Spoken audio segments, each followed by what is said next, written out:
Hey there, welcome to the Infinity Wars Classic video tutorial. We're working on getting our in-game tutorial up and running as soon as possible, and our old tutorial video looks pretty different to what Infinity Wars Classic is today. So we're doing an updated version to showcase how to play the game and use the deck builder. When you jump into a game, both players start the game with 3 commanders on the field, as well as 5 cards in their hand, 100 health points, 100 morale points, and 1 resource point.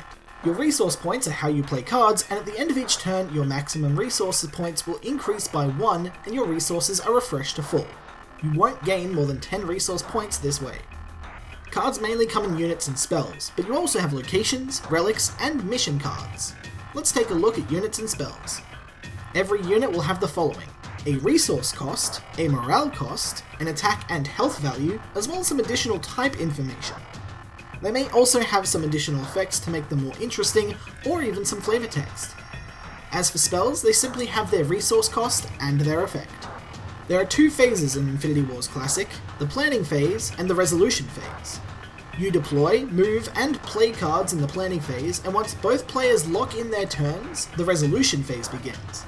The resolution phase is when new cards are officially played onto the board, and effects are resolved, units battle, and the turn ends. On the battlefield, you'll have the following zones: an assault zone for attacking cards, a defense zone for defending cards, a support zone for deployed cards not participating in battle, the command zone for your 3 commanders, the graveyard for destroyed units and used spells, and a small zone for all non-unit and spell cards like relics, locations, missions, etc. When you play a card, its effect will resolve in the resolution phase.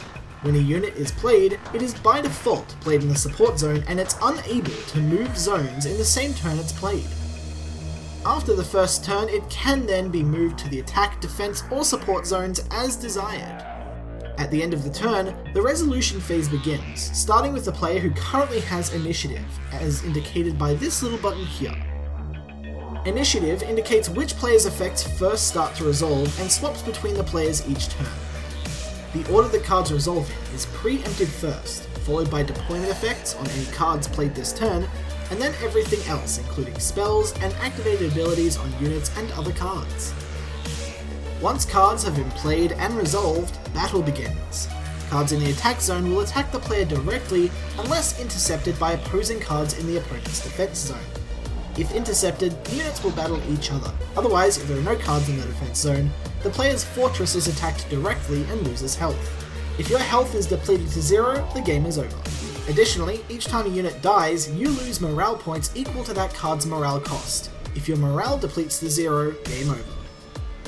You can also play out your commanders from the command zone directly into any zone you wish by paying their cost. Some cards also have activatable abilities, which can be activated from any zone on the battlefield.